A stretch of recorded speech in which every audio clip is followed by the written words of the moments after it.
दोस्तों, नीतीश कुमार के CM face को लेकर सस्पेंस काफी बढ़ चुका है, क्योंकि अमित शाह के बाद अब नितिन गडकरी ने भी बिल्कुल वही बात कह दी है कि सीएम चुनाव के नतीजे आने के बाद चुना जाएगा।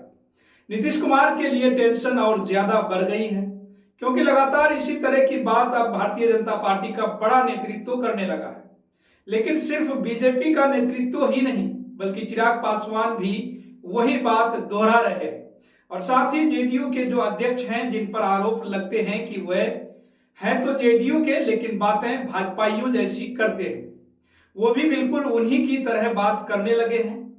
वो भी यही कह रहे हैं कि नेता चुनाव के नतीजे के आने के बाद चुना जाएगा, बैठक में चुना जाएगा, संसदीय दल की बैठक होगी तब चुना जाएगा। अब सबसे पहले हम आपको दोस्तों एक बयान बता देते हैं, जो कि नितिन गडकरी का बयान है।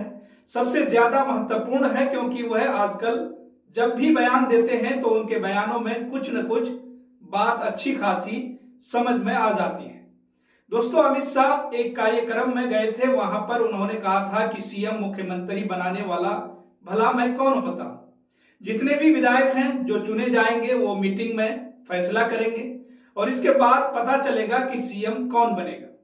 सवाल सिर्फ इतना था कि क्या नीतीश कुमार को सीएम बनाया जाएगा, क्योंकि सीएम फेस तो उन्हीं का चल रहा है। और मौजूदा वक्त में नीतीश कुमार के अगर हम पोस्टों को देखें तो भी वो भी यही कह रहे हैं कि एक बार फिर नीतीश सरकार, लेकिन दूसरी तरफ ऐसा नहीं है। दूसरी तरफ एनडीए सरकार की बात कही जा रही है। सीएम फेस को लेकर सस्पेंस पूरी तरह से बनाया जा रहा है। इसके बाद नितिन गडकरी का भी बयान सामने आता है। वो भी एक कार्यक्रम में पहुंचे थे और उनसे यही सेम सवाल किया गया था कि बिहार में आपको क्या लगता है, वापस नीतीश कुमार मुख्यमंत्री बन जाएंगे। इस पर वरिष्ठ बीजेपी नेता ने कहा, देखिए हमारी एनडीए की सरकार निश्चित रूप से आएगी, चुनाव जीतकर आए हुए एमएलए एनडीए, जेडीयू और भारतीय जनता पार्टी के हाईकमान तय करेंगे। नितिन गडकरी ने यह भी कहा है कि मैं अकेला हाईकमान नहीं हूं जो कोई बात तय कर लूं। इस तरह के फैसलों में पार्लियामेंट्री बोर्ड होता है, यानी कि जो विधायक चुने जाएंगे सभी पार्टियों के जो बड़े बड़े नेता हैं वह आपस में बैठकर बात करेंगे और इसके बाद चुना जाएगा कि आखिर किसे मुख्यमंत्री बनाना है। दूसरी तरफ नीतीश कुमार हर बार एक ही बात कहते हैं कि वही सीएम बनेंगे। उनके जो पोस्ट होती है उनसे पता चलता है, और इसके अलावा भी कार्यक्रमों में जब नारे लगते हैं तो नीतीश कुमार को सीएम बनाने को लेकर ही लगाए जाते हैं।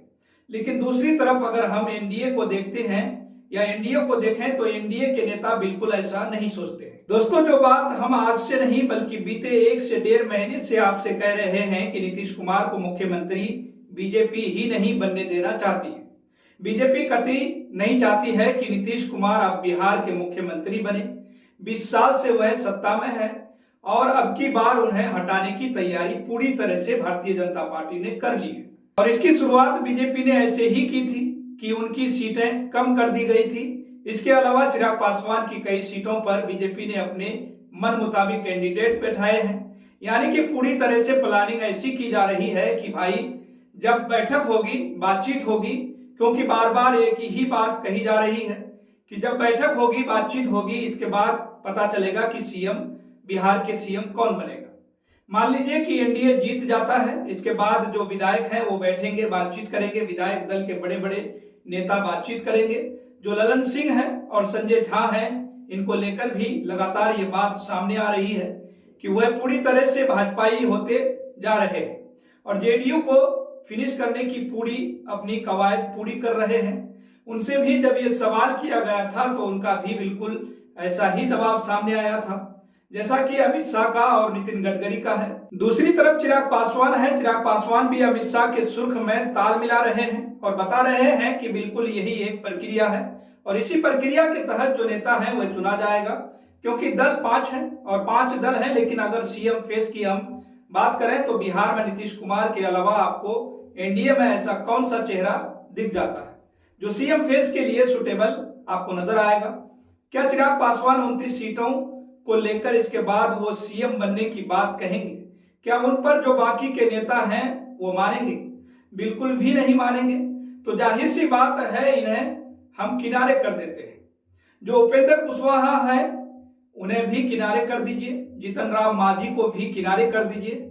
अब बचे दो बड़े दल जेडीयू और बीजेपी। बीजेपी बहुत ही अहम प्लानिंग के जरिए उसने चीजें की हैं कि भले ही उसने 101 सीटें ली हैं, लेकिन चिराग पासवान को भी जो सीटें दी हैं उनमें अपने मन मुताबिक प्रत्याशी उतारे हैं।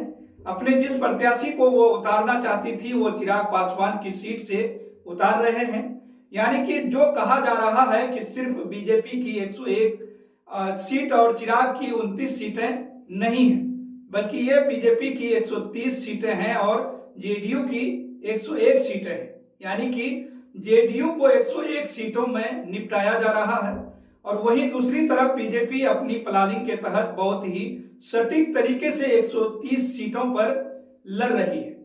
अब जाहिर सी बात है दोस्तों कि चिराग पासवान नीतीश कुमार के नाम पर नहीं मानेंगे। बार बार चिराग पासवान की रैलियों से मुख्यमंत्री के नाम का ऐलान होता है। चिराग पासवान को लेकर अगर वह कह सकते हैं, उनके बारे में उनके बड़े नेता कह सकते हैं, अरुण भारती जो कि एलजीपीआर के इतने बड़े पद पर हैं, वो कह सकते हैं कि चिराग पासवान को मुख्यमंत्री बनाना चाहिए। ऐसे वक्त पर कह सकते हैं जब वह एनडीए के अलायंस में है, तो नीतीश कुमार को लेकर आखिर क्यों नहीं कहा जा रहा? नीतीश कुमार को लेकर उन्हीं के नेता ये बात क्यों नहीं कह पा रहा है कि भाई नीतीश कुमार की सरकार वापस से आएगी, नीतीश दोबारा मुख्यमंत्री बनेंगे? सिर्फ इतना ही तो कहना है, बाकी तो बाद में जो प्रक्रिया होती है, प्रक्रिया के तहत चीजें होती हैं, लेकिन ये बात कहना भी नहीं चाह रहा है कोई भी। हर कोई इस बात को कहने से बच रहा है कि नीतीश कुमार की सरकार आएगी, यानी कि नीतीश कुमार को मुख्यमंत्री बनाया जाएगा। नीतीश कुमार भी इस चीज को लेकर काफी घबराहट में है और लगातार वो अपनी तरफ से पूरी कोशिश कर रहे हैं कि हमारा जो दबदबा है, हमारा जो नाम है, उसी नाम के तहत चला जाए। बार बार ये बातें कही जा रही है कि नीतीश कुमार के नेतृत्व में चुनाव लड़ेंगे, यानी कि चुनाव का जो नेतृत्व है वो नीतीश कुमार करेंगे, लेकिन नेता कौन होगा ये बाद में, चुनाव के बाद जब बैठक होगी तो उसमें नेता किसे चुना जाएगा, इसको लेकर अभी बातें साफ नहीं हो पा रही है। और सीधे तौर पर यह कहा जा रहा है कि पूरी तरह से भारतीय जनता पार्टी ने प्लानिंग कर ली है कि किस तरह से नीतीश कुमार को साइडलाइन करना है। तो हमने आपको नितिन गडकरी का यह बयान बताया, अब आप संजय झा का भी थोड़ा बयान सुन लीजिए, वो भी बहुत ज्यादा जरूरी है। संजय झा जो जेडीयू के अध्यक्ष हैं, लेकिन वह भाजपाइयों वाली बातें करने लगे हैं। अब संजय झा से इसको लेकर सवाल किया गया कि नीतीश कुमार ही सीएम पद के लिए एनडीए का चेहरा है, तो संजय झा ने कहा विपक्ष के पास अपना कोई एजेंडा नहीं है, हमें कितनी सीटें मिलेगी, सीएम कौन होगा, उनका अपना घर किस हाल में है, हम कभी इस पर चर्चा किया है क्या? किस तरह के लोगों को टिकट दे रहे हैं, किसको सिंबल देकर छीन रहे हैं? एनडीए में सीट अनाउंस हो गई है, कैंडिडेट अनाउंस हो गए हैं। बहुत सी स्पष्ट तरीके से कहा गया है कि चुनाव नीतीश कुमार के नेतृत्व में हो रहा है। गृह मंत्री अमित शाह के बिहार के अगले मुख्यमंत्री के लिए दिए गए बयान, संजय झा ने कहा कि इसे पूरे कॉन्टेक्स्ट में देखने की जरूरत है। यानी कि संजय झा सीधे तौर पर यही बात कह रहे हैं कि नीतीश कुमार के नेतृत्व में चुनाव लड़ा गया है। अब वो ये बात कह रहे हैं, लेकिन इसके आगे अगर वह सिर्फ एक लाइन जोड़ देते कि नीतीश कुमार के नेतृत्व में चुनाव लड़ा जा रहा है, हम जीतेंगे और नीतीश कुमार एक बार फिर से मुख्यमंत्री बनेंगे, जेडीयू के अध्यक्ष होने के नाते उनका ये फर्ज बनता है कि वह ये बातें बोले, लेकिन उन्होंने नहीं बोली। अब आते हैं ललन सिंह पर। ललन सिंह कह रहे हैं आप लोग बात को समझते नहीं है। गृह मंत्री के बयान के अलग अलग भाग को तोड़ मरोड़ कर पेश किया गया है। गृह मंत्री ने बार बार कहा है कि हम बिहार विधानसभा का चुनाव नीतीश कुमार के नेतृत्व में ही लड़ेंगे, मुख्यमंत्री विधायक दल तय करेगा, एनडीए का विधायक दल तय करेगा, यही परंपरा रही है। पिछली बार भी नीतीश कुमार मुख्यमंत्री बने थे, तो किसने तय किया था? एनडीए विधायक दल के नेता ने तय किया था। हमारे नेता नीतीश कुमार होंगे, लेकिन ऐसा बिल्कुल भी नहीं है। पिछली बार तो नारे बाकायदा लगते थे और बीजेपी के नेताओं की तरफ से नारे लगते थे कि ठीक तो है, नीतीश कुमार फिर से आएंगे, नीतीश कुमार, ये नारे लगते थे। लेकिन अब जो नारा है वह बदल चुका है और नारे में आ गया है एनडीए की सरकार बनने की बात जो बीजेपी के लोग हैं वह कर रहे हैं। लेकिन वहीं दूसरी तरफ नीतीश कुमार को अगर आप देखेंगे तो वह बार बार एक ही बात कह रहे हैं कि एक बार फिर से नीतीश कुमार अपने नाम को लेकर वो चल रहे हैं और अपने नाम की ही बात कर रहे हैं। यानी कि सीएम बनने के लिए नीतीश कुमार पहले भी क्या क्या कर चुके हैं ये हमने देखा है, और अब भी अगर सीएम की कुर्सी से हटाने की कोशिश भारतीय जनता पार्टी करती है तो वो भी बहुत कुछ कर सकते हैं। तो फिलहाल के लिए दोस्तों इस खबर में इतना ही। आप इस पूरी रिपोर्ट को लेकर क्या सोचते हैं, आपकी क्या राय है, आप अपनी राय हमारे कमेंट बॉक्स में जरूर लिखें।